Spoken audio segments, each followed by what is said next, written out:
Bueno, compañeros y compañeras, muchas gracias por invitarme, muchas gracias al compañero Frías, al compañero Eugenio, a todos los compañeros y compañeras por tramitarme la invitación para estar en este acto.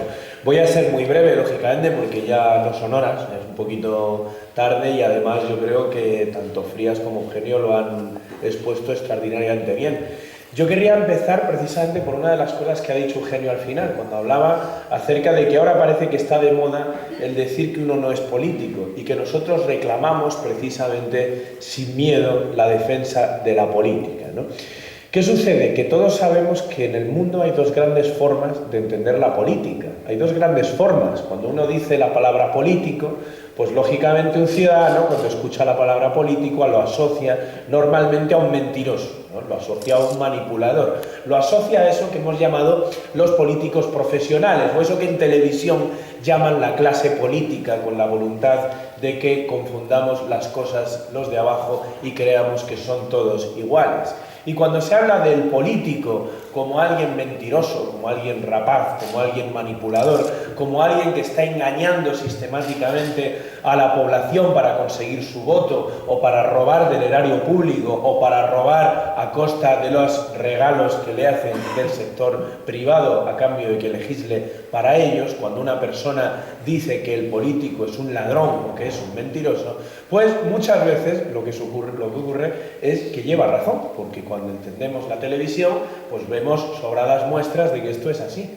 ¿Qué ocurrió cuando Zapatero estaba gobernando el país y se inició la gran crisis económica, que fue la gran catástrofe socioeconómica que ha vivido nuestro país nada más empezar el siglo XXI? Zapatero nos decía que no era una crisis, la llamaba una ligera desaceleración. ¿Recordáis? Luego llegó a hablar de recesión. Se negó la crisis porque estábamos en periodo electoral. No solo eso, sino que además se dijo que España estaba en la Champions League de la economía y que habíamos superado a Italia, ¿no? Económicamente. No sé si recuerdan aquellas declaraciones de Zapatero, que teníamos una potencia económica superior ya a Italia. Por ese tiempo, por cierto, Aznar decía que éramos la octava potencia mundial, ¿no? Lo de Italia es curioso porque no sé si alguien ha tenido ocasión de visitar el norte de Italia, las fábricas del norte de Turín, de Milán, y cuando uno ve la potencia industrial del norte italiano, pues pensar que Zapatero pensara que España había superado económicamente a Italia, pues era una muestra de que era un soberano gilipollas, ¿no? Era una persona que no tenía el más mínimo conocimiento de economía, ¿no? Lógicamente.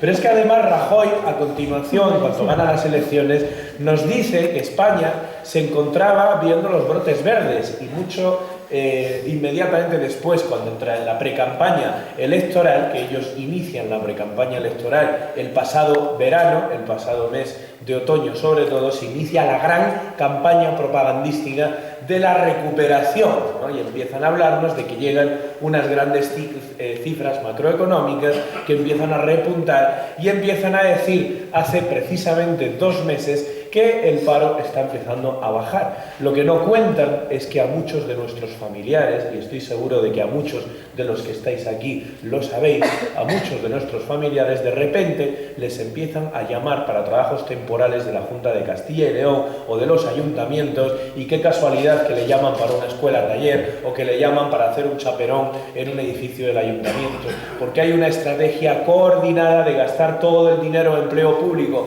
a la vez para hacer descender las cifras de paro. Y además lo que tampoco se dice es que el empleo cada vez es de peor calidad. Esto no es nuevo, porque España ya antes de la crisis económica ya era el país con mayor precariedad laboral de Europa y ya era el país que tenía mayor situación de personas sin vivienda, y ya llevábamos 30 años en una situación en la que los economistas habían observado cómo los salarios estaban cada vez más disociados del beneficio. Es decir, si tú ponías lo que era una gráfica en la que se colocaban los datos de beneficio empresarial y los datos salariales, cada vez eran más dispares, eran más diferentes, lo cual era algo que no había ocurrido en Europa desde la Segunda Guerra Mundial. Y en España esto ya ocurría antes de la crisis, ya ocurría porque todos ustedes recuerdan lo que uno podía consumir con su sueldo en los años 90 y lo que podía consumir en los 2000 y lo que puede consumir ahora el que tenga sueldo, que es poca gente.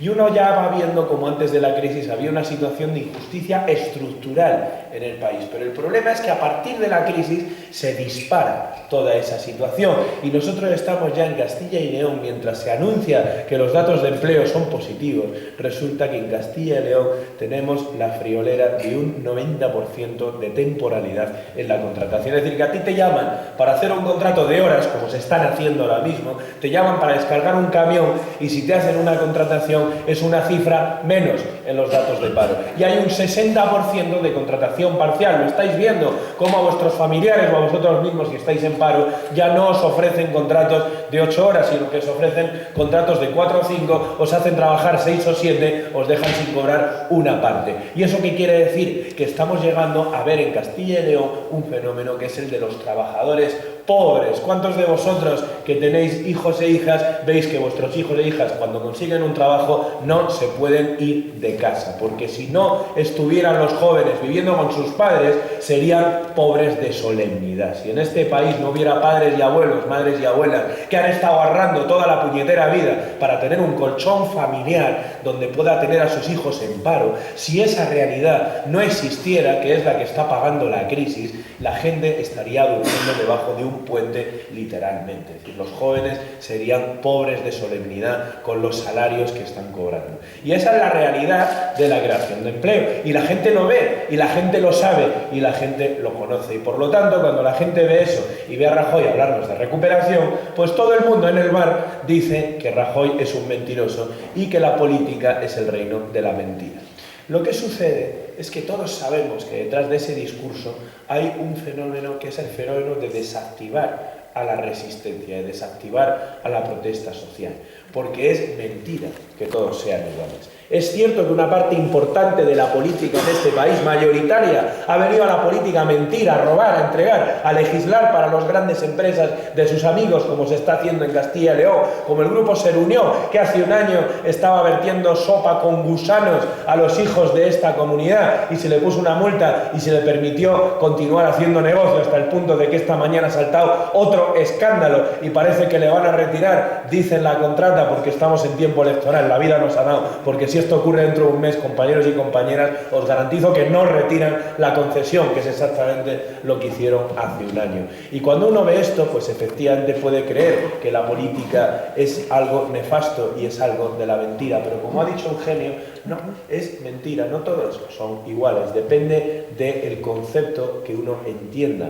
por política. Pues nosotros somos una organización en la que casi nadie vive de la política, y quien vive de la política vive con un salario normal, porque entrega la mayoría de su sueldo de diputado, de procurador o de senador o de alcalde, lo entrega a la organización y vive con un salario digno para vivir. Nosotros no somos una organización de políticos profesionales, es más, somos una organización donde estamos llenos de ejemplos de personas que se dedican un tiempo a la política profesional y luego vuelven al oficio. Recordemos a Gerardo Iglesias, que dejó de ser diputado para irse a la mina, Julio Anguita, que se volvió al instituto, Marcelino Camacho, que se murió en su pisito de Carabanchel, casi los últimos meses ya lo llevaron a un piso que tuviera ascensor, ¿no?, por la falta de movilidad. Tenía Frías, estuvo en el pisito de Carabanchel, ¿no?, con Marcelino, nos lo puede explicar. Esa es la inmensa dignidad, pero no solamente eso, sino que hay una dignidad aún mayor que hace a Izquierda Unida, que hace a la izquierda, y es el hecho de que cuando esta organización ha tenido que elegir, ha priorizado decir la verdad a la gente que su propio beneficio electoral. Yo pongo siempre un ejemplo, que es lo que a mí me cautivó y es lo que a mí me atrajo a Izquierda Unida. Es cuando en los años 90 la Izquierda Unida, encabezada por Julio Anguita, fue capaz de denunciar todo lo que significa el Tratado de Maastricht. El Tratado de Maastricht, recordemos, somos un país que ha vivido una dictadura enormemente agresiva durante 40 años. Y éramos un país, los españoles, éramos un pueblo que deseaba abrirse al exterior, porque veníamos de 40 años de aislamiento por una dictadura militar, que ha sido una de las dictaduras más duras que han existido en Europa. Y el pueblo español, cuando les hablaban de Europa, cuando nos hablaban de abrirnos a la modernidad, pues era un cuento muy atractivo, porque era suponer romper por fin con ese aislamiento. Estaba de moda, recordáis cuando se decía aquello, ya somos europeos, ¿no? Porque ya íbamos a llegar a la modernidad. Y tanto el Partido Popular como el Partido Socialista nos decían que era el club de los ricos, que Alemania iba a cuidar de nosotros, que ya no era tiempo de tener una moneda propia ni un tejido industrial. Y se vaciaron las industrias. El Partido Socialista cerró las fábricas muchas veces a punta de pistola, con los trabajadores encerrados dentro, metiendo la Guardia Civil, como se hizo en el norte, muchas veces sacando a los sindicalistas a porrazos, ¿no? Y cómo estuvimos viendo cómo se entregó todo nuestro patrimonio económico, se entregó nuestra soberanía monetaria, se entregó la moneda, y nos quedamos un país desprotegido, un país que no tiene capacidad de devaluación y por tanto no puede fomentar las exportaciones y por tanto no puede industrializar. Y todo eso se advirtió en los años 90 por Izquierda Unida, no porque fuéramos más listos que otros, aunque tenemos buenos científicos y teníamos muy buenos economistas. Pero no era una cuestión de que el PP fueran tontos y que el PSOE no lo viera y que nosotros fuéramos más listos que los demás. Era una cuestión de que teníamos libertad. Porque teníamos y tenemos libertad, porque a nosotros no nos paga nadie las campañas con sobres, porque a nosotros no viene nadie con maletines, como ha denunciado en varias ocasiones los juzgados, a nosotros nadie nos viene con dinero para financiarnos, para comprarnos, para decirnos lo que tenemos que hacer, sino que nosotros hemos actuado siempre obligados a lo que dice nuestra militancia y nuestra base social, que son los únicos que nos pueden imponer, porque es lo que somos.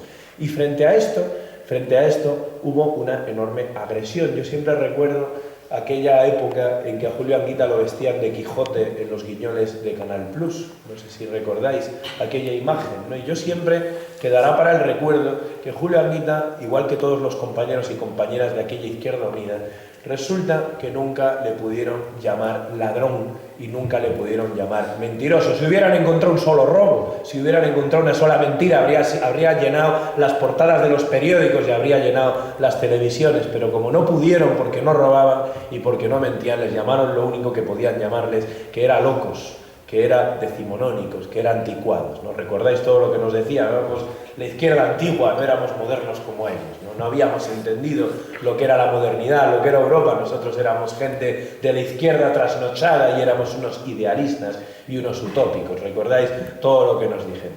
Y tristemente, y lo digo de corazón, tristemente, lo triste es que llevábamos razón.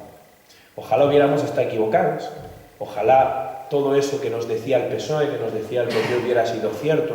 Ojalá el Club de Maastricht, ojalá Europa hubiera sido algo en la que Alemania iba a cuidar de nosotros, iba a cuidar el déficit, no iba a existir el desempleo, no iba a haber problemas. Ojalá hubiera sido cierto, porque yo tendría que comerme mis palabras y los compañeros tendrían que comerse sus palabras, pero no tendríamos 6 millones de desempleados y 500 desahucios diarios, muchos de ellos compañeros de esta organización. Y no habríamos tenido que ver en Castilla y León, como se ha visto en Segovia, como se ha visto en Zamora, en León y en toda la comunidad, igual que en el resto del país, a gente con pobreza energética. Es decir, gente que pasa frío en invierno, gente que tiene que encenderse la calefacción 2 o 3 horas a la semana, porque no se la puede pagar diariamente. Esa vecina que tú llegas, la vas a visitar, entras en la casa y la ves que está con 3 o 4 mantas en pleno mes de enero en el salón, con un frío impresionante, y sabes que no le puedes preguntar porque no tiene la calefacción, porque sabes la respuesta y sabes que le va a avergonzar. Esa es la situación social que estamos viviendo. Y frente a ello nosotros lo que oponemos es lo que hemos opuesto toda la vida, que es la verdad. ¿Qué es la verdad? Decirle la verdad a la gente. Y hoy hay una verdad que tenemos que expresar con toda claridad, y es que no van a volver los tiempos anteriores a la crisis. No van a volver. Esto no es un mal tiempo. Una amiga mía muy maja, pero que no sabe mucho de política, me acuerdo cuando empezó la crisis, pues me la encontré. Llevaba como 6 meses hablándose de recesión. Y ella había terminado sus estudios y, lógicamente, estaba en paro y no encontraba trabajo por ningún lado.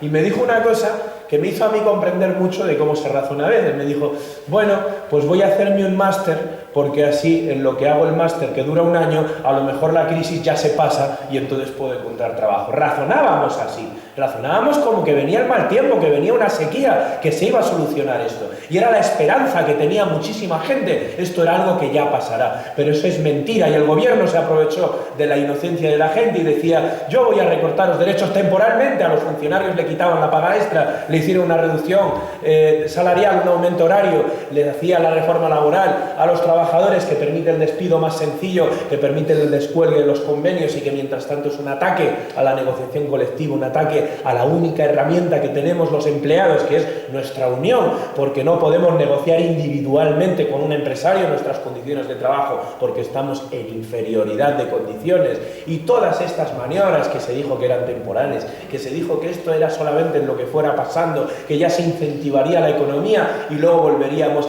a lo de antes, todo eso era mentira, mentira, porque eso no iba dirigido a potenciar la economía, por una sencilla razón: los problemas económicos no se arreglan bajando salarios, no pueden arreglarse bajando salarios ni recortando derechos. La economía, la riqueza en un país no la crea el marco de relaciones laborales, ni la crean los derechos públicos simplemente. La economía de un país lo crea el modelo productivo. Y nuestro modelo productivo era de escasa calidad, era una mierda entre nosotros. ¿Por qué? Porque vivíamos de la construcción, se vivía la burbuja inmobiliaria, porque vivíamos de una sociedad en la que se había situado el crecimiento empresarial como único objetivo, y el ciclo de crecimiento entre el 95 y el 2007 se basó en el modelo inmobiliario, basado en la ley del suelo, que permitía modificar los planes generales de ordenación urbanística para que se hiciera negocio en la construcción, vía sobre, por cierto, puesto que eso es lo que abrió la puerta a la inmensa corrupción de nuestros municipios, en nuestra comunidad y en nuestro país. Y ese modelo de crecimiento era un modelo, además de terriblemente insostenible, antiecológico, era un modelo absurdo y antisocial, porque cuando tú construyes casas en un país donde la gente no la puede comprar, la única manera de hacer negocio es que el precio nunca baje, y para que el precio nunca baje hay que mantener una burbuja inmobiliaria, y eso empieza a crear una situación en la que la gente construía aún sin vender, porque sabía que el negocio estaría dentro de 10 años, porque el precio no bajaría. Y en esta inmensa locura nos metemos en un país en el que la gente vive de construir, vive en un sector que pertenece al sector servicios, y nos metemos en una economía en la que al final teníamos 2 millones de casas vacías y 1,5 millones de gente sin casas antes de la crisis. Esto lo dijo un relator de las Naciones Unidas a Zapatero, y Zapatero lo guardó en un cajón. Y esa era la situación que estábamos teniendo, esa es la situación en la que estamos, y por tanto, para revertirla, para salir de la crisis, lo que hay que reformar es el modelo productivo, hay que reindustrializar el país y hay que potenciar una red de servicios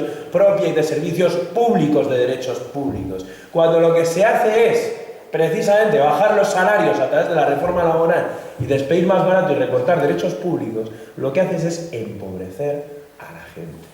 La gente tiene menos dinero, y cuando la gente tiene menos dinero, eso quiere decir que compra menos, y por lo tanto la demanda baja, y por lo tanto las pymes siguen cerrando porque no venden. Es decir, la reforma laboral lo que hizo fue hundirnos más y más como sociedad. ¿A toda? No. Salvó al sector empresarial más duro, que pudo hacer beneficio a costa de reducir salarios. Ese es el tipo de medicina que se hizo en este país. Esa es la solución: salvar la economía de una clase social concreta, que era la clase de los altos empresarios, a costa de las clases trabajadoras, de los autónomos y de las pymes. Esa ha sido la jugada. Y frente a ello, ¿qué planteamos? Pues lo que planteamos es que aquí hay 2 elementos. Primero, un objetivo, y segundo, un método. El objetivo es crear empleo indefinido y estable en Castilla y León. Esa es la clave para salvar a la comunidad. Somos una comunidad exportadora de un solo producto, que es mano de obra barata. Lo hemos sido toda nuestra historia. Cuando nuestros padres y abuelos tenían que marcharse, tenían que irse a trabajar en las fábricas de Euskadi, de Cataluña, de Madrid, y ahora mismo nuestros jóvenes son también mano de obra barata, cualificada, formada, con su esfuerzo, con el esfuerzo de sus familias, que se tienen que ir a Alemania a poner copas, a limpiar váteres, a fregar suelos. Le estamos pagando entre todos trabajadores cualificados para empleos descualificados a los alemanes, a los suecos, al centro de Europa, a la Europa industrializada. Y frente a eso solo podemos enfrentarlo creando empleo indefinido y empleo con derechos en la comunidad. Ese es el objetivo. ¿Y cuál es el método? La lucha contra la política neoliberal que lleva practicando décadas el Partido Popular en Castilla y León. Si nosotros analizamos la política autonómica del PP en Castilla y León, observamos una constante. Toda su política ha ido dirigida a salvar el negocio de las empresas de sus amigos. Si observamos la política sanitaria, estamos en un procedimiento de privatización encubierta a través de las unidades clínicas de gestión. No solamente esto, sino que la inversión sanitaria se dedica a inmensas macroconstrucciones hospitalarias que son innecesarias en una comunidad donde el problema no es el tamaño de los hospitales, el problema son las listas de espera, el problema es la sanidad en las zonas rurales, el problema es la ausencia de hospitales comarcales, no es crear inmensas macroconstrucciones hospitalarias que nos endeudan como lo que se hace en Palencia, como lo se hace en Burgos. Por cierto, este último con un sobrecoste ya del doble del presupuesto original y donde encima la Junta de Castilla y León vaya a prueba asegurarle una tasa de ganancia a las empresas que lo van a gestionar para los próximos 20 años, porque el hospital encima nace privatizado. Eso es hacerle negocio a sus amigos con el dinero público. Y la política educativa de la Junta de Castilla y León, ¿a qué va dedicada? A garantizar el negocio educativo a la Iglesia Católica, a un aliado suyo. No es, como se nos dijo, una política para crear educación allí donde no llegara la educación pública. No, señor, es un modelo para transferir dinero público al sector de sus amigos, en este caso al sector de Ronco Varela. Esa es la enorme política que estamos viendo en Castilla y León, y la prueba es que tengamos 30 centros de bachillerato concertado en una comunidad donde sobran plazas de bachillerato en la pública. Y si nosotros observamos la política económica de Castilla y León, pues observamos que empiezan a salir tramas de corrupción, a pesar de tener una mayoría absoluta desde hace tanto tiempo. ¿Qué ha pasado con las eólicas? ¿Qué ha sucedido con las tramas de las eólicas? Mañana tengo un debate sobre ese tema en Salamanca, precisamente. Ahora todo el mundo se escandaliza de que hubiera corrupción, pero ¿cómo no va a haber corrupción si algo tan hermoso, tan necesario, tan urgente como es la energía renovable en este momento de agotamiento de las energías fósiles y en el que estamos ya en el pico del petróleo, en este momento tan necesario, lo que se ha hecho es que la política de energías renovables solo se podía hacer si generaba beneficio para las grandes empresas, en lugar de crear una gran apuesta pública por las energías renovables en Castilla y León, con la cantidad de sol y de viento que tenemos. Lo que se hace es privatizar, o lo que se hace es negocio, y lo que se hace encima es poner de consejero delegado de Excan, la empresa pública que tenía que dinamizar la economía en Castilla y León. Ponemos de jefe a un alto empresario de la construcción que ahora está haciendo viviendas en Polonia. Es decir, ¿cómo no iba a haber corrupción si ponemos un lobo a cuidar de las ovejas, si ponemos un tío que declaradamente es empresario privado, es decir, que su objetivo es el afán de lucro y de beneficio, y le ponemos a hacer política, a cuidar de lo que es de todos? ¿Cómo no va a haber corrupción?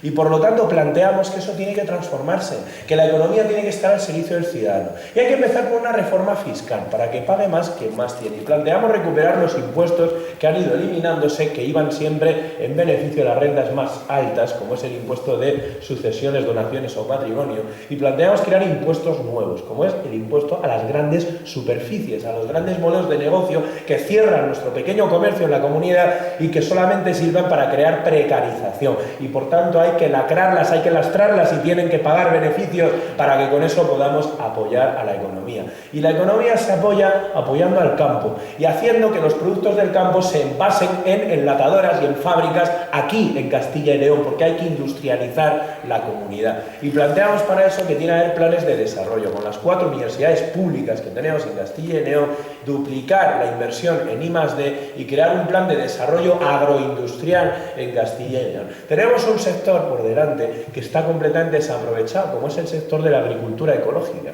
La agricultura ecológica es amable con el productor, es una agricultura amable con el pequeño agricultor, y tiene una enorme demanda, porque vivimos al lado del centro de mayor demanda de agricultura ecológica del país, que es Madrid.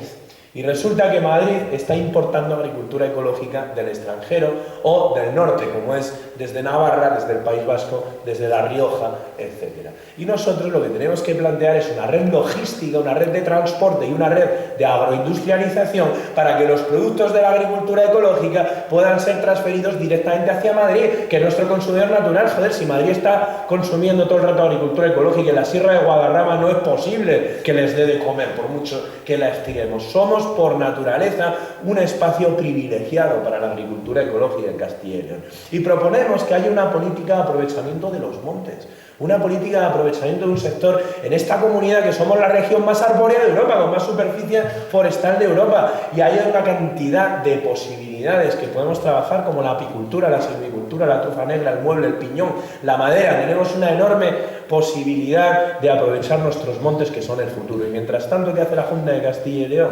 Pues la política de siempre, regalar dinero a sus amigos. Se gastan más de 550.000 euros al año para que se queden en 24 empresas entre contratas y subcontratas. 24 empresas entre contratas y subcontratas cuyos trabajadores cobran 800 euros al mes y no se les reconoce la categoría profesional de bomberos forestales. Es decir, cuidando de nuestros montes hay gente que está increíblemente explotada y que están cuidando nuestros montes porque aman el monte y porque creen en su trabajo, pero están cobrando un trabajo de mierda.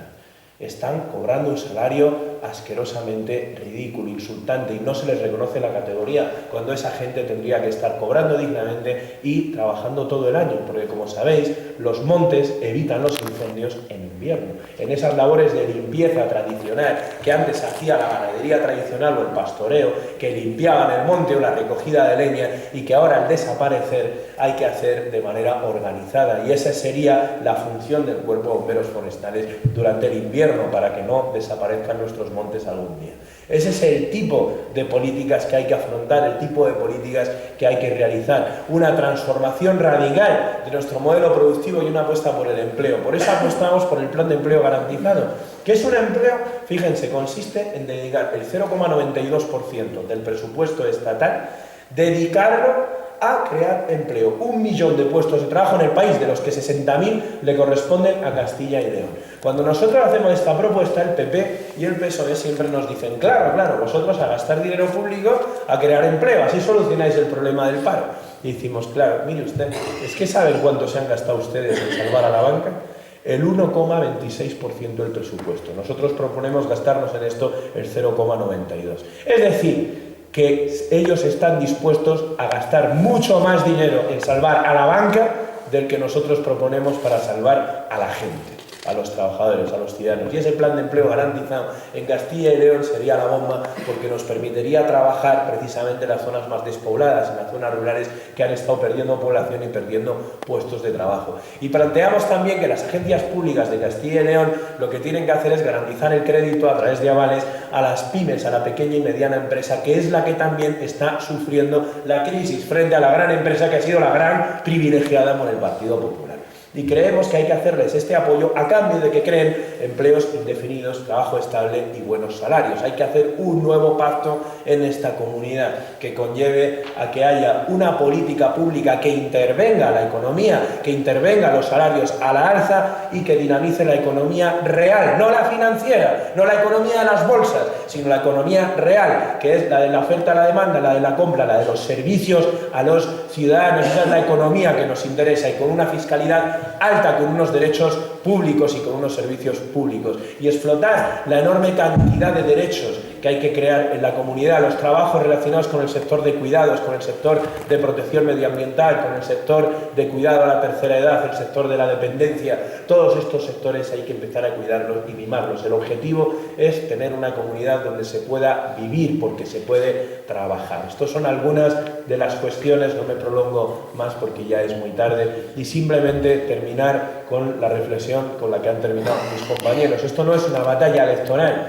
es una batalla política en el mejor sentido del término. Es decir, esto es una lucha en la que todos los ciudadanos y ciudadanas nos implicamos para transformar lo que tenemos en común, y estamos juntos en esto. Esto no es cuestión de un procurador, no es cuestión de un alcalde o de un dirigente político. Esto es cuestión de todos y de todas. Esto es cuestión de una lucha colectiva, y la batalla no es solo conseguir el voto, aunque por supuesto que hay que votar y por supuesto que hay que dar la batalla. Esto es cuestión de transformar la sociedad. Así que os animo a tener un muy buen 24 de mayo, a conseguir un muy buen resultado para Izquierda Unida, pero también os animo sobre todo a que el 25 de de mayo estemos otra vez en la calle apoyando esas marchas de la dignidad de esos mineros que comentaba el compañero Eugenio, a seguir en los tajos, a seguir paralizando desahucios, a seguir en las movilizaciones, a seguir preparando huelgas y a seguir luchando, porque es de lo que se trata, transformar el mundo, empezando por nuestro pueblo y por nuestra comunidad.